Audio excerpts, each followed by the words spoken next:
و ابناؤکم اور تمہارے بیٹے، اور ان کے اندر بیٹیاں بھی شامل، و اخوانکم اور تمہارے بھائی، بہنیں بھی بھائیوں میں شامل، و ازواجکم اور تمہاری بیویاں، و عشیرتکم اور تمہارا قبیلہ، و اموال اقترفتموہا اور تمہارا کمائی کا مال، و تجارت تخشون کسادہا اور وہ مال تجارت جس پر تمہیں کساد بازاری کا ڈر لگا رہتا ہے، و مساکن ترضونہا اور تمہارے پسندیدہ گھر، احب الیکم من اللہ و رسولہ و جہاد فی سبیلہ، تمہیں اللہ، اس کے رسول اور جہاد فی سبیل اللہ سے زیادہ محبوب ہیں، فتربصوا حتی یاتی اللہ بامرہ، تو پھر اللہ کے فیصلے کا انتظار کرو،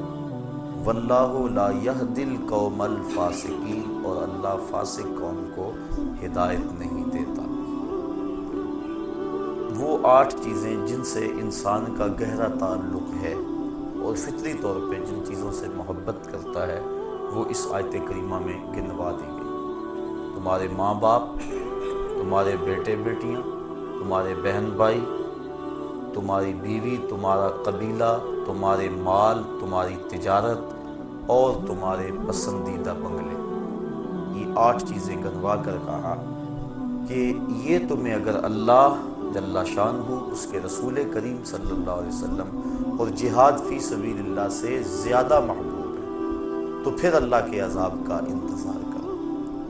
ان 8 چیزوں کی محبت کی نفی بھی نہیں کی، کیونکہ ان چیزوں سے جو انسان کا تعلق ہے وہ فطری ہے، اور فطرت اللہ کی تخلیق کرتا ہے، لہٰذا اللہ تعالیٰ نے انسان کی اس فطرت کو کچلنے کا حکم نہیں دیا۔ ماں باپ سے جو پیار ہے یہ ایک فطرت ہے، ہر بیٹا کرتا ہے، نفی نہیں کی کہ تم ان سے پیار نہ کرو، بلکہ شریعت نے تو ترغیب دی ہے۔ حضور ارشاد فرمایا کہ جو ماں باپ کو محبت کی نظر سے دیکھ لیتا ہے، اللہ اسے مقبول اور مبرور حج کا ثواب عطا فرماتا ہے۔ عرض کی حضور اگر کوئی 2 مرتبہ دیکھے، فرمایا 2 حجوں کا ثواب۔ عرض کی حضور اگر کوئی 100 مرتبہ دیکھے، آقا کریم نے اس کو بھی وہی بشارت دی، بندے دیکھتے تھک جاتے ہیں، اللہ ثواب دیتا تو نہیں تھکتا۔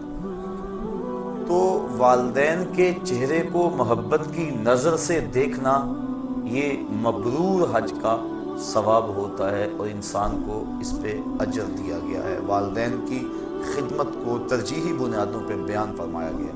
جب ایک شخص حضور کی خدمت میں حاضر ہوا، عرض کی حضور میں جہاد پہ جانا چاہتا ہوں، تو آقا کریم نے اس کو سوالن ارشاد فرمایا، احی والداک، کیا تیرے والدین زندہ ہیں؟ قال نعم، عرض کی ہاں حضور زندہ ہیں۔ قال ففیہما فجاہد، کہا ان کی خدمت کر، یہ تیرا جہاد۔ تو جب ماں باپ بوڑھے ہوں، ان کو خدمت کی ضرورت ہو، تو اس وقت ان کی خدمت ہی بہت بڑی نیکی اور بہت بڑا ثواب ہے۔ ماں باپ بیماری میں تڑپ رہے ہیں اور بیٹا جہاد کرنے جا رہا ہے، شریعت نے حوصلہ شک نہیں کی۔ ماں باپ کو بیٹوں کی خدمت کی ضرورت ہے اور وہ تبلیغی چلے پہ جا رہے ہیں، گشت کر رہے ہیں، اسلام نے اس کی نفی کی ہے۔ ماں باپ کو ضرورت ہے، ماں فالج میں گری ہوئی ہے اور بیٹا پیر کے دربار پہ جا کے جھاڑو پھیر رہا ہے، شریعت نے اس کی حوصلہ افزائی نہیں کی۔ کہا احی والداک، قال نعم، قال ففیہما فجاہد، کہا ان کی خدمت کر، یہ تیرا جہاد ہے۔ تو والدین کی خدمت کی ملازمت ضروری ہے، اور ان کی رضا میں اللہ کی رضا ہے، ان کی ناراضگی میں اللہ کی ناراضگی ہے۔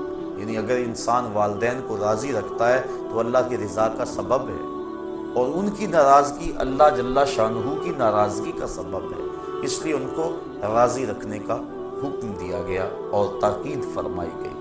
حضرت اویس کرنی رضی اللہ تعالیٰ عنہ ماں کی خدمت چھوڑ کر شرف صحابیت سے ممتاز ہونے کے لیے نہیں آئے، لیکن اس کے باوجود حضور کا پیار ملاحظہ ہو کہ آپ اپنی قباء کے بٹن کھول کے یمن کی طرف رخ کر کے کھڑے ہو جاتے ہیں اور فرماتے ہیں مجھے یمن کی طرف سے یار کی خوشبو آ رہی ہے۔ کسی نے کہا حضور وہ اتنا ہی آپ سے پیار کرنے والا ہے جس کا نام آپ لے رہے ہیں، تو وہ آپ کی زیارت کے لیے کیوں نہیں آتا؟ کوئی کہاں سے آ گیا، کوئی کہاں سے آ گیا، اور وہ یمن سے نہیں آ رہا، یمن تو اتنا دور بھی نہیں۔ فرمایا اس کی بوڑھی اور نابینا ماں ہے جس کی خدمت اسے میرے حضور آنے سے روکے ہوئے۔ اور پھر بلکہ صحابہ کو فرمایا اویس بن عامر کو ملنا، اس کی نشانیاں بیان کی، اور فرمایا جب اس سے ملاقات کرو تو میری امت کی بخشش کی دعا کا کہنا۔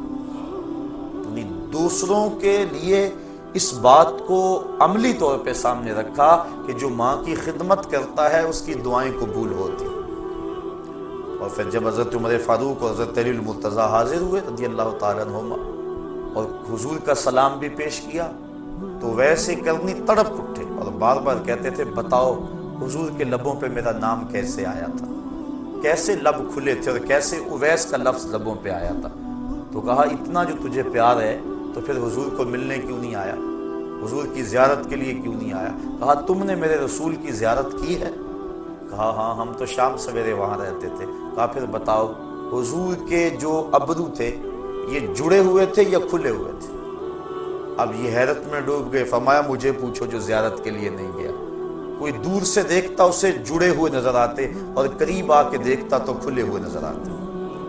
تو جو ماں باپ کی خدمت میں لگا رہتا ہے ثابت یہ ہو رہا ہے وہ حضوری رسول میں رہتا ہے۔ اس لیے شریعت نے ماں باپ کا پیار سکھایا ہے، فطرت ہے، اس کی نفی نہیں کی۔ وَأَبْنَاؤُكُمْ اور تمہارے بیٹے، گھر میں آنگن میں پھولوں کی طرح بچے کھیل رہے ہوں اور شام جب بندہ گھر پلٹتا ہے اور بچوں کو کھیلتے ہوئے دیکھ کر اس کی طبیعت میں خوشی کا آنا فطری بات ہے۔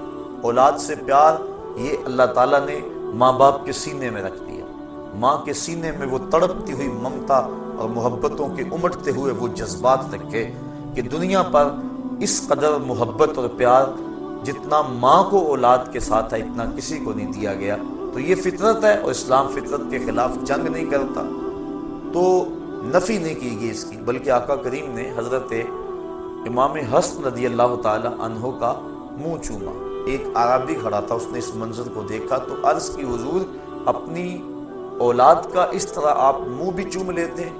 تو آقا کریم نے جواباً ارشاد فرمایا اللہ نے تیرے دل سے رحم چھین لیا ہو تو میں کیا کروں۔ تو والدین کا اولاد کے ساتھ پیار یہ فطری ہے اور اسلام نے اس کی نفی نہیں کی، بلکہ اولاد کی تربیت میں مشغول ہو جانا نفلی عبادت سے بہتر ہے۔ مصلی بچھا کے نوافل پڑھنے سے یہ بہتر ہے کہ اولاد کو آداب دین سکھائے جائیں، ان کو بتایا جائے بیٹا نماز اس طرح پڑھنی ہے، کوئی آئے تو سلام یوں کرنا ہے، مہمان کے ساتھ یوں حسن سلوک کرنا ہے۔ یہ چیزیں ان کو پڑھانے کے لیے بیٹھ جانا یہ نفلی عبادت میں مشغول ہونے سے بہتر ہے تربیت اولاد۔ تو شریعت نے والدین کے لیے اولاد کی محبت کی نفی نہیں کی۔ وَإِخْوَانُكُمْ اور تمہارے بھائی اور بہنیں، تو بھائی بہنوں کا جو تعلق ہے وہ بھی ایک فطری ہے۔ ایک چار دیواری اور ایک چھت تلے انہوں نے پرورش پائی ہوتی، ایک ماں کی گود میں کھیلے ہوتے ہیں، ایک باپ کی شفقتیں ان کو میسر رہی ہوتی ہیں، ایک چولہے پہ بیٹھ کے چپاتیاں کھاتے رہے اور آپس میں محبت کا اظہار کرتے رہے ہیں۔ تو جو ان کا پیار ہے وہ مثالی ہونا چاہیے۔ اگر آلائشیں پیدا نہ ہو تو اس سے بڑا اور رشتہ دوستی کا اور محبت کا اور کون ہو سکتا ہے۔ یہ تو بدقسمتی ہے ہمارے دور میں کہ یہ جو شریکہ برادری پتہ نہیں کہاں سے آ گئی۔ یہ شریک کا حالانکہ مفہوم یہ نہیں تھا جو ہم نے بنا لی ہے، شریک شرکت سے نکلا ہے۔ تو شریک کا معنی ہے جو وراثت میں شریک ہے، جو دکھوں غموں اور پریشانیوں میں شریک ہے، جو ہر معاملہ زندگی میں ایک دوسرے کے شریک ہیں، شرکت کرنے والے ہیں، ان کو شریک کہتے ہیں۔ لیکن اب ہم نے شرکت کا مفہوم یہ بنا لیا ہے جو دوسرے پہ طاق رکھیں، دوسرے پہ نظر رکھیں اور اس کی دولت سے، اس کی عزت سے، شہرت سے جلیں، اس کو شریک کہتے ہیں۔ ہم سکی بیٹی کی شادی رچائیں تو یہ فکر لاحق ہو جاتی ہے کہ اگر کھانا کم پڑ گیا، مہمان زیادہ آ گئے، بارات بے تحاشا آ گئی، تو اگر کھانا کم پڑ گیا تو شریکوں کی نظر پڑ گئی تو یہ اس بات کو ایشو بنا لیں گے اور اس بات کا تمسخر اڑائیں گے، تذلیل کریں گے۔ بندہ اپنے دوستوں سے نہیں ڈر رہا ہوتا، ان قریبی رشتہ داروں سے ڈر رہا ہوتا ہے، حالانکہ انہوں نے تو پردہ ڈالنا تھا، یہ خود بھوکے رہ لیتے لیکن عزت کی پاسبانی کرتے، لیکن یہی تنقید میں ہے اور بندہ ان سے ڈرتا ہے۔ تو جو شریکہ برادری کا ہم نے مفہوم بنا لی ہے یہ ہمارا خود ساختہ ہے اور یہ دور نبوی سے دوری کے سبب سے ہے۔ ورنہ جس قدر پیار والے یہ رشتے ہیں، جس قدر الفت اور جس قدر قربت کے یہ رشتے ہیں، دکھوں دردوں غموں میں یہ شریک ہیں اور یہ معاملات کے اندر قریب ہیں، کوئی اور نہیں ہو سکتا۔ تو یہ ایک پیار ہے اور یہ پیار فطری ہے، اسلام نے اس کی ترغیب دی ہے، اس کی نفی نہیں کی۔ حضور کی خدمت میں ایک شخص حاضر ہوا، اس نے اپنے بھائی کی شکایت کی کہ ہم دونوں بھائی اور اکٹھے ہیں، یہ کمائی نہیں کرتا اور کمائی میں کرتا ہوں۔ تو اس نے اس انداز کے ساتھ اپنے بھائی کی سستی پر اور اپنے کمانے پر اپنے بھائی کی شکایت کی۔ اب آقا کریم نے فرمایا ہو سکتا ہے کہ تجھے اس کے صدقے سے رزق مل رہا ہو۔ تو اب دیکھیے یہ لوگوں کو آپس میں جوڑنے والی باتیں ہیں، اور انسان جب اس انداز سے سوچنے لگ جائے تو یقیناً اس کے اندر برکت ہی برکت ہوتی ہے۔ لیکن آج ہمارے سوچنے کے زاویے ہی اور ہو گئے ہیں۔ بڑا بھائی ساری زندگی چھوٹے بھائیوں کو پالتا ہے، ان کو کاروبار سیٹ کر کے دیتا ہے، ان کی شادیاں کرتا ہے، اور جب وہ خود کمانے لگ جاتا ہے تو پھر اس کے دل میں شیطان یہ بات ڈال دیتا ہے، لوگ اس کے تو اتنے بچے ہیں اور سارے ہمارے اخراجات اکٹھے ہیں اور ہم کماتے ہیں برابر کا، اور اس کے افراد خانہ زیادہ ہیں، لہذا اخراجات اس کے زیادہ ہیں، ہمیں الگ ہو جانا چاہیے۔